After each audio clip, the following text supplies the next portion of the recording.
बिस्मिल्लाहिर्रहमानिर्रहीम अस्सलामुअलैकुम। Welcome to the kitchen of green healings. मेरे चैनल की इनफरादियत ये है कि मैं आपके लिए वो रेसिपीज़ लेकर आती हूँ जो बहुत कम टाइम में बनती हैं लेकिन स्वाद में और जायके में सबसे बेहतरीन होती हैं।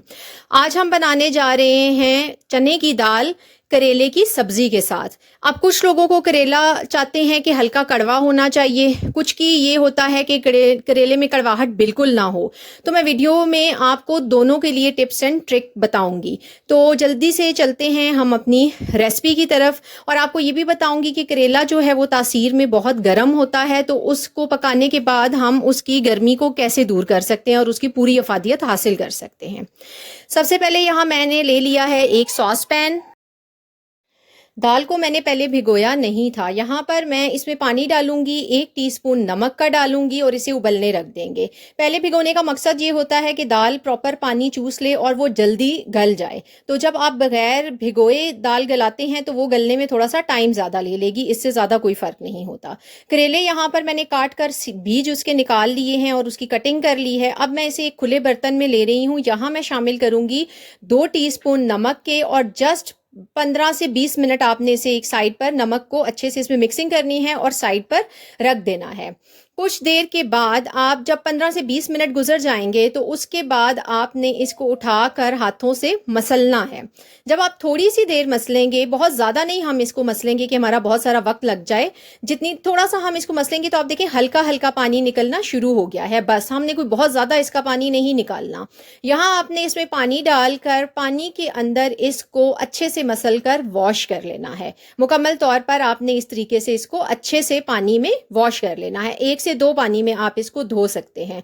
उसके बाद आपने अपनी मुट्ठी में करेलों को लेकर दबाकर इसका पानी निचोड़कर निकालना है और करेलों को अलग एक बर्तन में साइड पर आपने कर लेना है। ठीक है, अब आप चाहें तो इसके अलावा एक दफ़ा और पानी डालकर इसको अच्छे से वॉश कर सकते हैं, क्योंकि हमने इसमें नमक का इस्तेमाल किया था तो एक्स्ट्रा नमक जो है वो पानी में धुलकर निकल जाएगा। जो कड़वाहट निकलनी है वो भी पानी में निकल जाएगी। अब कुछ लोग जो हल्का कड़वा पसंद करते हैं तो उनके लिए तो मुनासिब कड़वाहट यहाँ निकल जाएगी, लेकिन जो बिल्कुल चाहते हैं कि कड़वा ना हो उनके लिए भी एक टिप दूंगी जो आपको आगे चल के बताऊंगी। मेरे साथ वीडियो में एंड तक आपने रहना है। एक पैन में यहाँ मैंने ले लिया है 1/2 कप ऑयल का। इस ऑयल को हम थोड़ा सा गर्म कर लेंगे और फिर जो करेले मैंने वॉश करके निचोड़ कर निकाले थे वो इसमें शामिल करेंगे। शुरू में आपने आंच को तेज़ रखना है, हाई फ्लेम पर हमने इसे भूनना है, क्योंकि इसके अंदर मॉइस्चर है। अभी हमने इसे पानी से निकाला है, वो मॉइस्चर पहले हमने अच्छे से ड्राई कर लेना है। उसके बाद मीडियम आंच पर हल्का सा फ्राई करेंगे। आपने ना तो इसे गोल्डन करना है ना इसे ब्राउन करना है। जब आप इन्हें ब्राउन कर लेते हैं तो करेले सख्त हो जाते हैं, वो जब आप खाते हैं तो आपको उसमें सख्ती फील होती है। बस ये वाला कलर हमने करेलों को देना है। जब आपके करेलों का ये कलर आ जाए तो आपने चूल्हा बंद कर देना है। फ्लेम मैंने ऑफ कर दिया है। मैं आपको कैमरा के करीब करके भी इसको दिखा देती हूँ ताकि आपको क्लियर हो जाए। आप देखें करेले फ्रेश भी दिख रहे हैं और वो फ्राई भी हो चुके हैं। बस इस स्टेज पर करेले आपने पैन से निकालकर एक बर्तन में अलग कर लेने हैं ताकि हम बाकी का कुकिंग प्रोसीजर स्टार्ट कर सकें अपना। अब हमने दोबारा से उसी पैन में आधा कप से पौना कप तक ऑयल ले लेना है। 1 कप भी आप ले सकते हैं क्योंकि करेलों में थोड़ा सा ऑयल ज़्यादा डाल जाता है।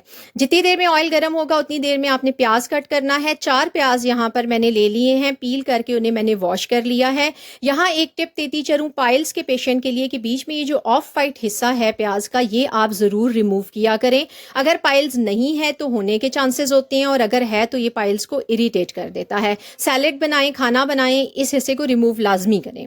अब ऑयल गर्म हो चुका है और मैंने उसमें प्याज शामिल कर दिया है। हम इसकी यहाँ पे करेंगे हल्की सी भुनाई, ना तो हमें गोल्डन करना है ना इसको ब्राउन करना है।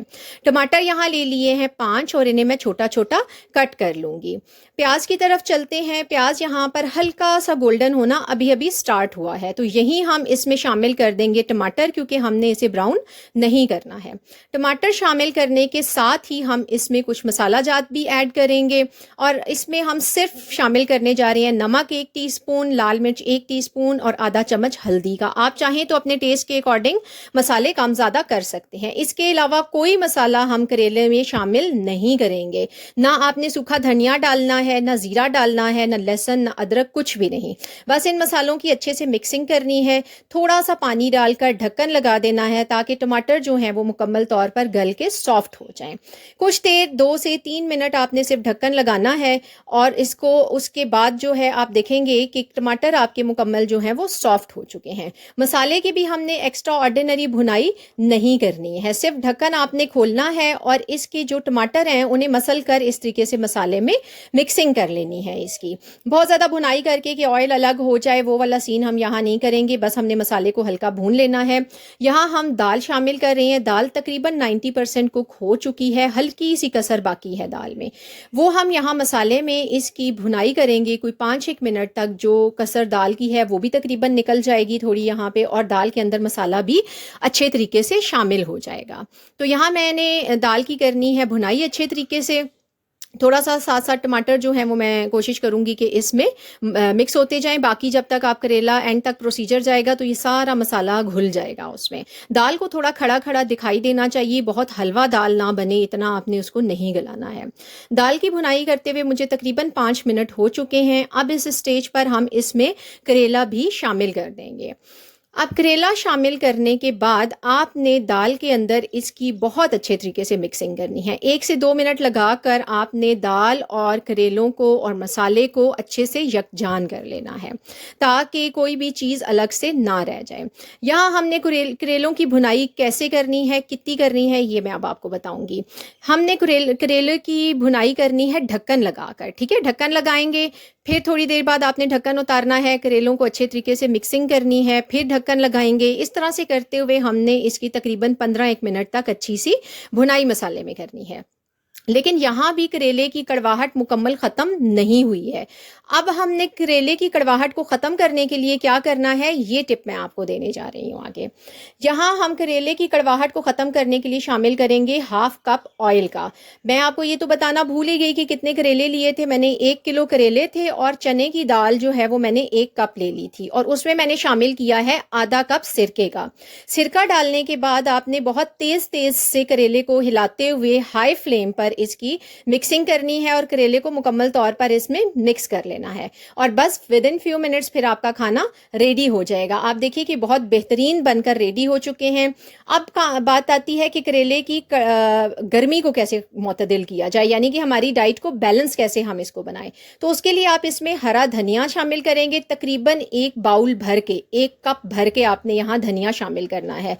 धनिया तासीर में ठंडा होता है, करेला तासीर में गर्म होता है। इन दोनों चीज़ों की जब मिक्सिंग होगी तो ये बिल्कुल मुतदिल हो जाएगा, यानी कि बैलेंस हो जाएगा। इस तरीके से खाने से ना तो आपका बीपी हाई होगा, ना इसकी गर्मी आपको तंग करेगी। ये बिल्कुल एक बैलेंस आपके लिए हो जाएगी इसकी तासीर। तो करेला हमारा रेडी हो चुका है। इसे लाजमी बनाइएगा, खाइएगा और मुझे कमेंट बॉक्स में बताइएगा कि आपको मेरी रेसिपी कैसी लगी। नेक्स्ट वीडियो तक के लिए अल्लाह हाफिज़।